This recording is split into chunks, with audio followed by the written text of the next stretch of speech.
Hello everybody, welcome back to my channel. So as you know कि Guru Nanak Dev university ने recently non teaching post जो है वो out की थी।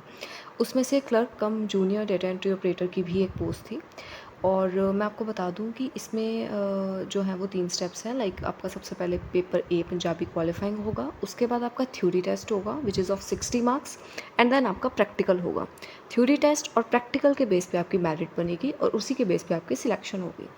अगर आपको डिटेल इसकी वीडियो देखनी है तो इससे ही पहले मैंने एक वीडियो डाली है इंस्ट्रक्शंस और गाइडलाइंस अबाउट CCJDO के एग्ज़ाम के बारे में, ठीक है। तो आप एक बार वो वीडियो देख लेना। यहाँ पे हम थ्योरी टेस्ट के कुछ इंपॉर्टेंट क्वेश्चंस डिस्कस करने वाले हैं। मैं सबसे पहले आपको एक बात क्लियर कर दूं कि इसका जो सिलेबस होता है वो होता है PGDCA का, लाइक पोस्ट ग्रेजुएट डिप्लोमा जो कंप्यूटर एप्लीकेशंस का है। वो एक बहुत ही मतलब वास्ट सिलेबस होता है उसका। तो हमें कुछ इंपॉर्टेंट ऐसे टॉपिक्स करने हैं कि जिससे हमारा पेपर क्लियर होने की चांसेस बढ़ जाएं। लाइक हमें मतलब मैक्सिमम से मैक्सिमम कंप्यूटर के क्वेश्चंस करने पड़ेंगे ताकि जो है हमारे काफ़ी अच्छे से कुछ इंपॉर्टेंट टॉपिक्स जो हैं वो क्लियर हो जाएं। तो आज कुछ 40-50 क्वेश्चंस डिस्कस करते हैं। ये 1 लाइनर्स की फॉर्म में है एंड आई होप इससे आपको काफ़ी हेल्प मिलेगी एग्ज़ाम में। चलो शुरू करते हैं। सो सबसे पहला क्वेश्चन है कि which of the following is the smallest unit of data in a computer. Computer में सबसे छोटा स्मॉलेस्ट यूनिट होता है that is bit. Bit zeros and ones की फॉर्म में होता है, ठीक है। 0 off state and 1 on state, right. उसके बाद एक टर्म आती है निब्बल। निब्बल में 4 बिट्स होते हैं, ठीक है। बाइट में 8 बिट्स होते हैं। कई बार आपको पूछा जाता है कि बाइट का हाफ क्या है। लाइक बाइट मैंने अभी बताया 8 बिट्स और उसका हाफ क्या हो गया 4 बिट्स। 4 बिट्स मतलब निब्बल जो अभी आपको बताया था। तो ऐसे ही मतलब घुमा के भी आपको क्वेश्चन पूछा जा सकता है। सो सबसे स्मॉलेस्ट यूनिट आपका बिट है। Then if a process fails, most operating system write the error information to a log file। तो जब भी कोई प्रोसेस हमारा फेल होता है ना तो operating system write the error information to a log file. Basically log file is examined by a debugger, मतलब जो एरर्स डीबग करते हैं ताकि देख सकें कि क्या इशू आया था, किस वजह से प्रोसेस फेल हुआ है, ठीक है, प्रॉब्लम क्या आई है उसको सॉल्व करने के लिए। आगे when a process is in blocked state waiting for some IO service, that is input output service, तो जब सर्विस कंप्लीट हो जाती है when the service is completed it goes to which state, तो it goes to ready state। Obviously अगर process wait करा तो उसके बाद रेडी स्टेट में जाएगा, ठीक है, जब सर्विस कंप्लीट हो जाती है उसके बाद। Then FCFS algorithm is particularly troublesome for which systems। So first come first serve जो एल्गोरिथम है पर्टिकुलरली ट्रबलसम है फॉर टाइम शेयरिंग सिस्टम्स। इसमें पता है आपको टाइम शेयरिंग रेगुलर इंटरवल्स पे मिलता है, ठीक है। Next the main memory accommodates operating system. Then who is the father of computer. Charles Babbage is the father of computer. आपके लिए क्वेश्चन है, आपको बताना है who is the father of computer architecture, वो डिफरेंट है, ठीक है। Next which editor is used by the Unix system to edit files. देखो इट डजेंट मैटर कि आप क्या काम करें, what work you are doing on Unix system, तो आपको फाइल्स एडिट करने के लिए, ऑर्डिनरी फाइल्स एडिट करने के लिए आपको किसी एडिटर की ज़रूरत पड़ती है। तो इसमें यूनिक्स सिस्टम में हम यूज़ करते हैं VI। आजकल इसका इम्प्रूव्ड वर्जन चल रहा है विच इज़ VIM, ठीक है, which is also supported by many Linux systems also, right. Next which Unix command is use for changing the current directory, ठीक है। करंट डायरेक्टरी को अगर चेंज करना है तो कोई कमांड, देखो यूनिक्स में मतलब ऐसे ना इसमें काफ़ी सारी कमांड्स वगैरह होती हैं तो वो भी आपको याद करनी पड़ेंगी, एग्जाम्स में आती हैं स्पेशली GNDU के एग्जाम्स में, ठीक है। तो इसकी कमांड है CD, करंट डायरेक्टरी को चेंज करने के लिए। तो ऐसे याद कर लो, करंट डायरेक्टरी से CD, ठीक है। Then which command is use to compress files. Files को अगर कंप्रेस करना है तो उसके लिए कौन सी कमांड है, gzip, ये भी आपको याद रखना है। देन फुल फॉर्म्स जो हैं वो आपको जितनी भी होती है कंप्यूटर में वो सारी ही याद करनी पड़ेंगी। इट डजेंट मैटर, कोई भी आपको पूछा जा सकता है फुल फॉर्म्स के बारे में, ठीक है। तो सबसे पहले what does CSA stands for, it's computer speed addition, ठीक है।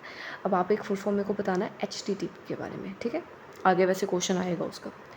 Next how is a single channel shared by multiple signals in a computer network. Single channel share हो सकता है bye multiple signals computer network में, किसके through, bye multiplexing, तो ये भी आपको याद रखना है। Then which topology requires a multi point connection. देखो बस टोपोलॉजी जो है उसमें मल्टी पॉइंट कनेक्शन चाहिए होता है, एक बस टाइप बनी होती है और हर कंप्यूटर उससे लिंक होता है। सो जब भी आप कोई इन्फॉर्मेशन उस पर डालते हो वो हर कंप्यूटर के पास जाती है, ठीक है। खैर इसकी डिसएडवांटेजेस भी होती हैं, आगे देखते हैं। Which layer is responsible for process to process delivery in a general network model. ये कौन सी लेयर है, इसकी आपको जितनी भी 7-8 लेयर्स हैं वो आपको याद होनी चाहिए। ट्रांसपोर्ट लेयर है जो रिस्पॉन्सिबल होती है process delivery in a general network model. Next, what was the name of the first network, what was the name of the first network। तो ARPANET जो है वो सबसे पहला नेटवर्क था। अगर आपने हिस्ट्री ऑफ इंटरनेट के बारे में पढ़ा है, ठीक है, ARPANET आता है, फिर DARPANET भी है, तो वो सारा आपको डिटेल में पढ़ना है। ARPANET की फुल फॉर्म है advanced research projects agency networks. Next, which network topology requires a central hub और कंट्रोलर। तो टोपोलॉजीज़ भी आपको पता होनी चाहिए, स्टार, मैश, ट्री, हाइब्रिड, ठीक है। फिलहाल ये है स्टार टोपोलॉजी। स्टार टोपोलॉजी में एक सेंट्रल हब होता है, उसके कंप्यूटर्स जो है वो अटैच होते हैं। लेकिन इसमें ये डिसएडवांटेज है, अगर आपका हब ही ख़राब हो जाएगा, सेंट्रल कंट्रोलर ही ख़राब हो जाएगा, तो आपका पूरा सिस्टम फेल है, ठीक है। आगे देखते हैं। Which layer provides the services to the user. कौन सी लेयर यूज़र को सर्विसेज प्रोवाइड करती है, दैट इज़ एप्लीकेशन लेयर, ठीक है। इसकी अगर कभी किसी टॉपिक की डिटेल वीडियो भी चाहिए हो ना तो कमेंट कर देना, मैं उस पर्टिकुलर टॉपिक पे वीडियो बना दूँगी। Next, the default connection type use by HTTP। आ गया HTTP, इसकी फुल फॉर्म होती है हाइपर टेक्स्ट ट्रांसफ़र प्रोटोकॉल, एक प्रोटोकॉल है। इसमें एक और आगे मैं बता देती हूँ, HTTPS भी होता है जिसकी फुल फॉर्म होती है सिक्योर। एक पेपर में आया था, उन्होंने सिंपल पूछ लिया था what does S stand for, तो वो भी याद रखना। तो जो डिफ़ॉल्ट कनेक्शन टाइप होता है जो HTTP यूज़ करता है, that is persistent. Next, the first line of HTTP request message is called request line, उसे रिक्वेस्ट लाइन कहा जाता है। Then HTTP is dash protocol, मतलब किस टाइप का प्रोटोकॉल है, that is application layer protocol. Next, what does MBR stand for, that is memory buffer register. एक MAR भी होता है, memory address register. Which of the following holds the last instruction fetched. जो last instruction fetch हुई होती है आगे processing के लिए, उसे मतलब विच of the following holds that is instruction register. आपको अलग अलग रजिस्टर्स पता होने चाहिए इस बारे में, ठीक है। Next, what does D in the D flip flop stand for. D stands for delay. Then the length of register is called, register की लेंथ को क्या कहा जाता है, उसे वर्ड साइज कहा जाता है। मतलब वो बताता है कि नंबर ऑफ बिट्स जो एक रजिस्टर स्टोर कर सकता है, ठीक है, word size. The dash holds the contents of the accessed memory word, that is MBR, which is memory buffer register. Next, whenever the data is found in the cache memory, it is called as dash. उसे hit कहा जाता है। देखो cache memory एक temporary memory होती है between CPU and the main memory. तो इसमें क्या है कि शॉर्ट मेमोरी है, लाइक अगर आपको बार बार प्रोसेस करना है तो you don't have to go at the same place, आप वहीं से उसको रिस्टोर कर सकते हो। मतलब टाइम बचाने के लिए एक मेमोरी जो है वो की गई है। और अगर देखो, अगर तो डाटा फाउंड हो रहा है कैशे मेमोरी तो हिट है, अगर नहीं फाउंड हो रहा तो वो मिस नहीं है, दैट इज़ इनकन्सिस्टेंट। कई बार ऑप्शंस में दिया होता है मिस, तो वो लगा लेते हैं स्टूडेंट, जो कि गलत है। Inconsistent is the right answer अगर डाटा फाउंड नहीं है तो, ठीक है। The transfer between CPU and cache is called, CPU और कैशे के बीच में जो ट्रांसफ़र है उसे वर्ड ट्रांसफ़र कहा जाता है। The memory implemented using the semiconductor chips is, obviously semiconductor chips पे जो मेमोरी इम्प्लीमेंट होती है दैट इज़ मेन मेमोरी, ठीक है।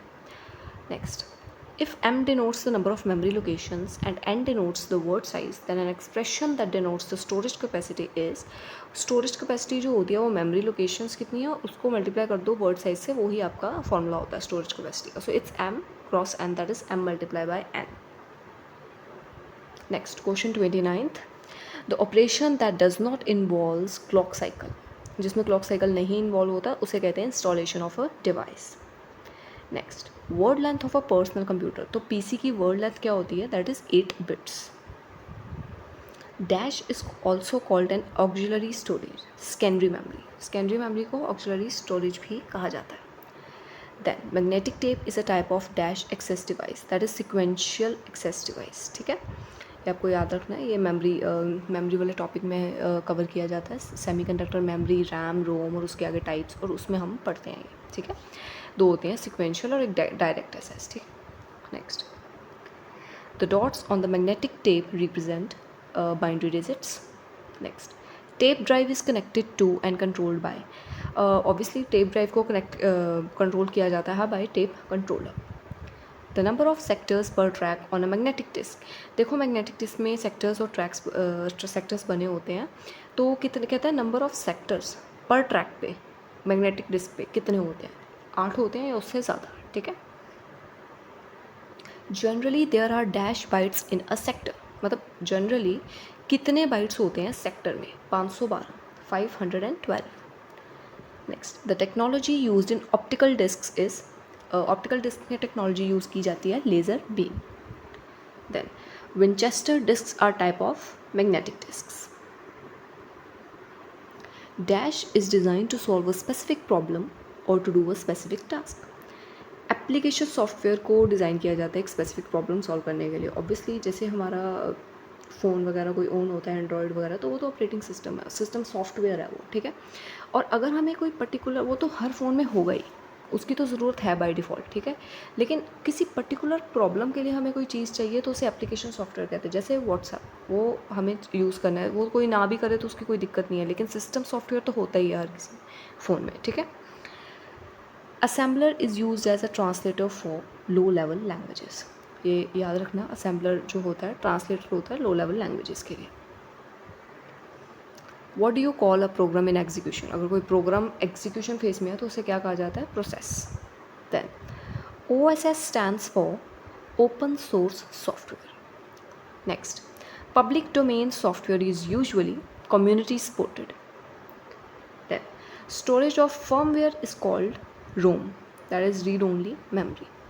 Last question, what is the other name for object middleware, जो दूसरा नाम है ऑब्जेक्ट मिडलवेयर का, that is object request broker. ये सारे आपको एग्ज़ाम में वन लाइनर की फॉर्म्स में नहीं आएंगे, MCQs भी आएंगे, ठीक है। तो आपको इजी रहेगा, एक बारी फिर भी अच्छी तरह से ये क्वेश्चंस करके जाना है। ये टोटल 45 क्वेश्चंस है, इसका अगला पार्ट विद इन 2 और 3 डेज़ में मैं ले आऊँगी, उसमें और 50 क्वेश्चंस होंगे। तो जब तक पेपर नहीं होता तब तक कर ही जाएंगे, क्योंकि PGDCA का सिलेबस बहुत ज़्यादा है यार, तो करने में थोड़ा वक्त लगेगा। अगर तो किसी की बैकग्राउंड PGDCA से है या कंप्यूटर एप्लीकेशन से है या बीटेक कर रखी है तो कोई ऐसी बात नहीं है, लेकिन नॉन ऐसी फील्ड के बैकग्राउंड के स्टूडेंट्स के लिए है, उन्हें थोड़ा ज़्यादा प्रैक्टिस करना पड़ेगा पर्टिकुलर क्वेश्चंस के लिए। So that's it for this video, और subscribe for the next part. Thank you.